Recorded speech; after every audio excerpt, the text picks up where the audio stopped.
नमस्कार भाइयों, आपका आदर्श विद्या मंदिर में ऑनलाइन अध्ययन में पुनः स्वागत है। आज हम पुनः कक्षा 8वीं की अंग्रेजी पुस्तक हनी ड्यू में unit number 1 the best Christmas present in the world के पार्ट नंबर 1 में आगे अध्ययन करते हैं।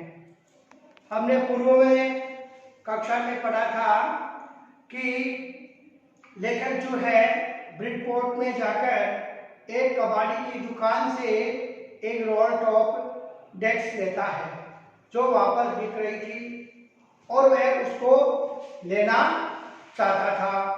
यद्यपि वह बहुत ही बुरी स्थिति में थी और एक साइड से जली हुई थी, लेकिन वह उसको लेना चाहता था और वह उसको कम पैसे में देकर जो है वो अपने घर पर अपने ग्रेस के पीछे काम करने के कमरे में ले आता है और उस रोल टॉप डेस्क को क्रिसमस की पूर्व संध्या पर वह ठीक करने के लिए बैठ जाता है। और फिर जब वह उसको चेक करता है तो उसमें विविध जो है ड्रावर बने रहते हैं और वह ड्रावर को जो कि पूर्ण रूप से जाम हो जाती हैं वह उसको खोलता है। फिर वह अंत में पाता है कि वह ड्रावर के अंदर एक जो है ड्रावर बना रहता है जिसमें उसमें कुछ रखा होता है।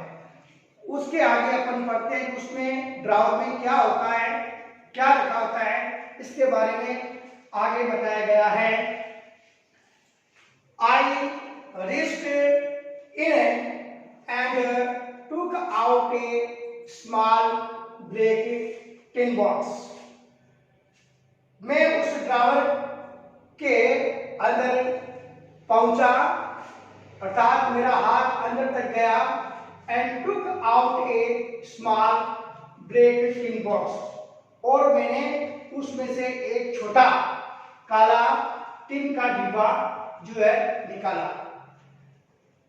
Sellotaped to the top of it was a piece of lined note paper and written on it in shaky handwriting. Sellotape to the top of it और इसके टिन बॉक्स के ऊपर जो है एक सेलो टेप लगी हुई थी।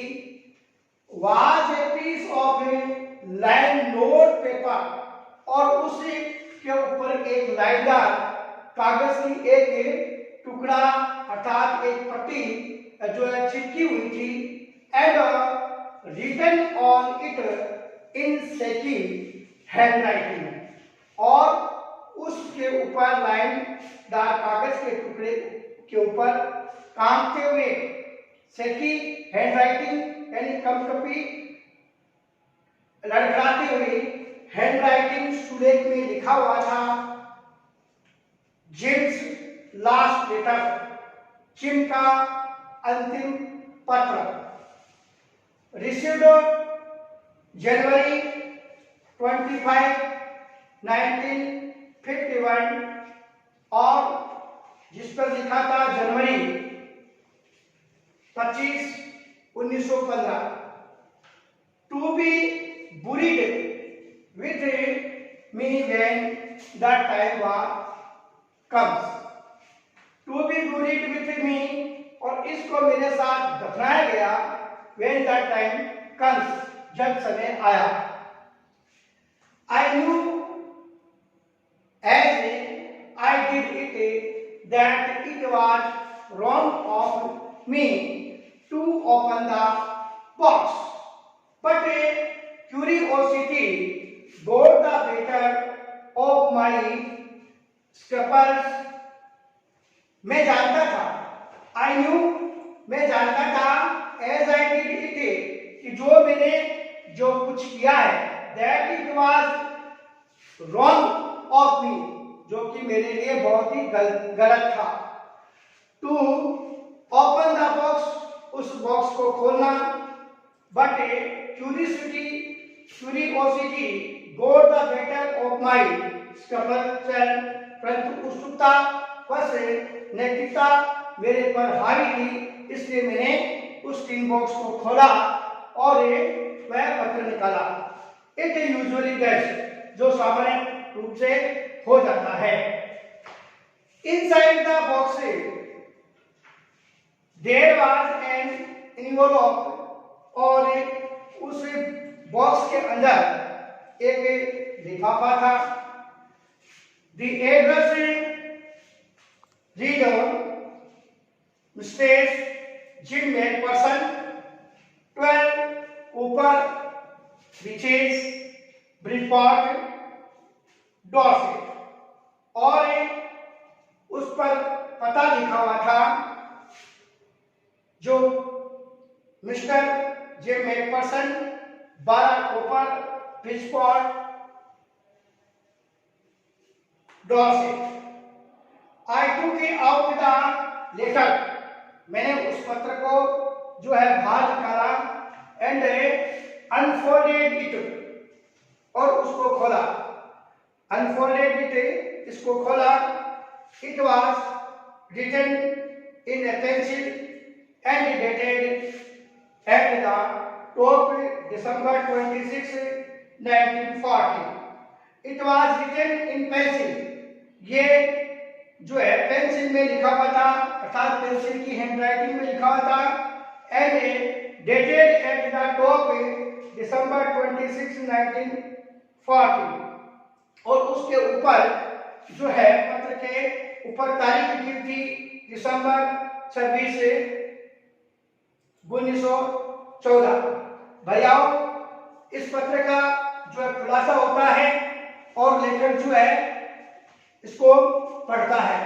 आगे अपन इसी the best Christmas part in the world, इसके पार्ट नंबर 2 में देखेंगे, पढ़ेंगे कि आगे क्या होता है।